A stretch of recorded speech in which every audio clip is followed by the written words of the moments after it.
सरग राइजे केते जे सरधा दियंक क्षीणता नाही धरा पृष्ठे पुणी अवतरण विकृत भावना की कुश निराकार परा सर्वव्यापी तथा निराकार परा सर्वव्यापी तथा जन्मे जय पुणी बोलाई त्याग करी सबु आजी पदार्पित मानवर संज्ञा पाए आहे दिन बंधु जगत गढ़िल सात्विक भावना नहीं कर्म एठी परा जीवन सार मन व्यथारूढ़ कि तटिनीर नियति बारिधिर पासे सांधे परा रवि विलुप्त हुई तारा मिले पुणी शीतल चांदिनी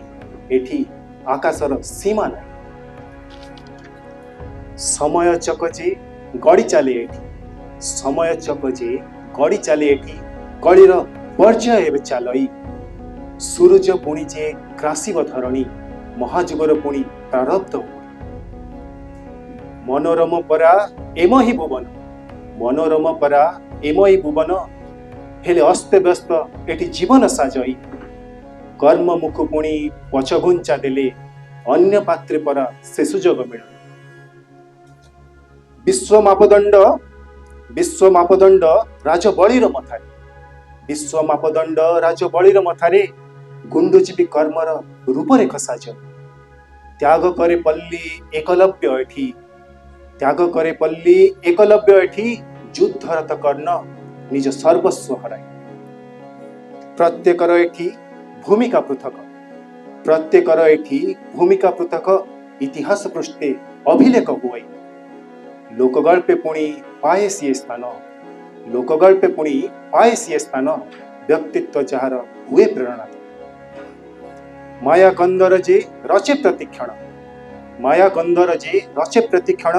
मर्मस्पर्शी पुणी गहन हुई हृदयर जिज्ञासा पात्रटीए चाहे विरह वृत्तांतर अंश हेबा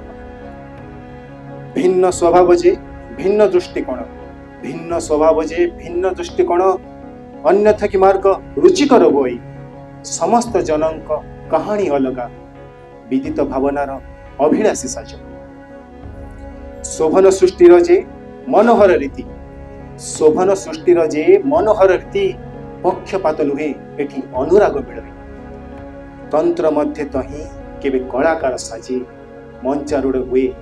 केबे दर्शक साजे शेष पंक्ति से जेतबेले ए धरापृष्ठ मानव रूप में पदार्पित मानव रूप मो संप्रति काल रे सकल राजी मो प्रहरी साजई मुकिंबदंतीर मुख्य पात्र मुझे प्रफुल्लित मन आज जीवन्यास पाए प्रफुल्लित मन आज जीवन्यास